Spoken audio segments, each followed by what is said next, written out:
Hello mga pamangkin, kumusta? Tito niyo to. And may nabalitaan ako sa inyo Sabi ni lola niyo, naghihiwa daw kayo ng pulso dahil si mama papa niyo hindi afford yung gusto niyo na concert tickets para dito sa isang boy band from Korea na magpupunta ng Philippines. Gusto ko lang sanang sabihin na sana magtiis lang muna kayo. Hindi nyo alam kung anong magiging effect ng mga peklat na yan sa magiging buhay nyo someday. Paano nyo ipapaliwanag din yun kung may hiwa-hiwa kayo dito or kung meron kayong peklat dito dahil tumalon kayo somewhere or napilayan kayo or what. Oo, hindi kayo natutuluyan na mamatay. Oo, may nararamdaman kayong iba kasi masakit. May gusto kayong bagay pero hindi nyo makuha.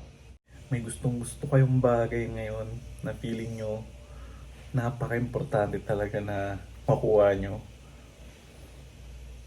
Pero kahit anong gawin nyo, wala kayong magagawa kasi bata pa kayo. Wala namang trabaho na maayos yung mama papa nyo. Hindi nila kayang bilhin yung gusto nyo. Sakit. Kasi feeling nyo deserve.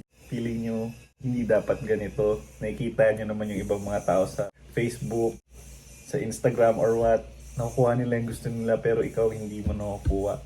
Alam ko masakit. Kasi ganyan din ako dati. Nung bata pa ako, gusto ko talaga magkaroon ng PlayStation 1. Lagi ako naglalaro. Nangungupit pa ako ng pera sa lola niyo dati para lang makapaglaro. Gets ko talaga.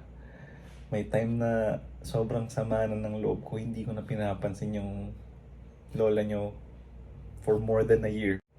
Sa sobrang inis ko sa mga nangyayari. Siya yung sinisisi ko. May time din na naisip kong maglayas. Gusto ko na maglayas kasi parang feeling ko ang sama-sama na ng pakiramdam ko dito. Parang feeling ko mas magiging okay pag umalis na lang ako. Pero parang related kasi. Parang same lang yung situation natin. Nung bata pa ako, tsaka nung ngayon, yung pinagdadaanan nyo. Ang masasabi ko lang talaga is, tiis lang. Someday, darating rin yung chance nyo na magtrabaho at kumita ng sarili nyong pera. For now, tiis lang, focus lang sa pag-aaral.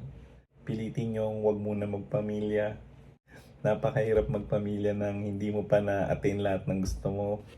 Bahay, mga vacation and stuff. Pag may pamilya ka na, kahit na walang anak, napakahirap talaga na makuha lahat ng gusto nyo. So,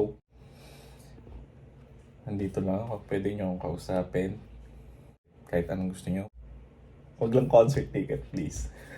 Yun lang.